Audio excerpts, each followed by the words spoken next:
મેં તમને કીધું ને એટલે આયા સાહેબ ભાભોડ નાખી જાય. હા લેતી એ કે તમે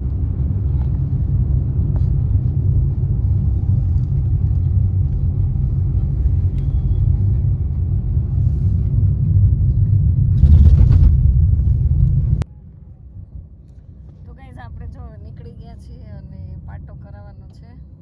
ઘરે રહી પાછા ઘરે નથી જતા હો. કેમ ઘરે જાય? પડતા ભાઈ મોકા એવું છે, કાંઈ વાંધો નહીં. તો હમણાં ઓન ધ વે છીએ આપણે રસ્તામાં, અને એવી જગ્યાએ જાય કે તમને લોકો બધાને બહુ હેલ્પફુલ બને એવી જગ્યાએ આપણે જાય. કોઈ પણને પગનો દુખાવો, હાથનો દુખાવો, હાડકાં કોઈ પણ કાંક હતું કાંઈ એમ ને બહુ સારી જગ્યાએ લઈ જાય છીએ ને એ કરી આપે ને તો આપણે ત્યાં જઈને બતાવીએ કઈ રીતનું એનું કામ છે, શું છે. અને સારા ઓપરેશન હોય. અમારે જો ભાણિયાભાઈ છે એમને કરોડરજ્જુનું ઓપરેશન કરવાનું કીધું હતું, એનાથી બંધ થયું ને હા એનાથી બહુ સારું થઈ ગયું. એકદમ એના રેગ્યુલર પાટા કરવા પડે આપણે. એટલે ત્યાં જઈને હું તમને સિસ્ટમેટિક બધું બતાવવાની છું. તો તમે લોકો બધા એન્ડ સુધી વિડીયોમાં બન્યા રહેજો. ચેનલ ઉપર પહેલી વાર હોય તો લાઈક કરજો, શેર કરજો, સબસ્ક્રાઈબ કરજો.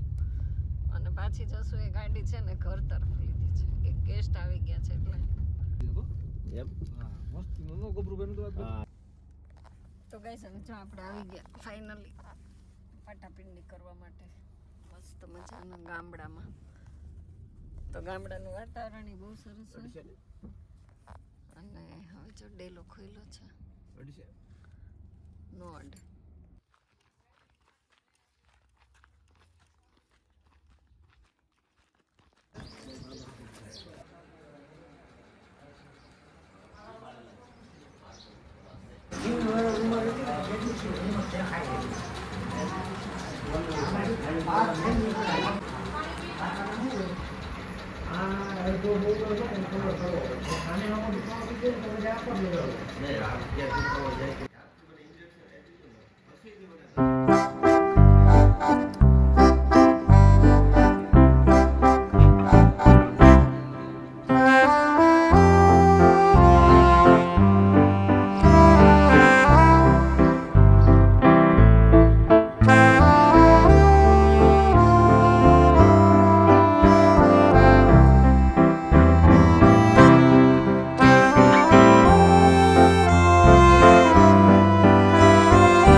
તો ગેસ જો કેટલા બધા પાંદડા છે.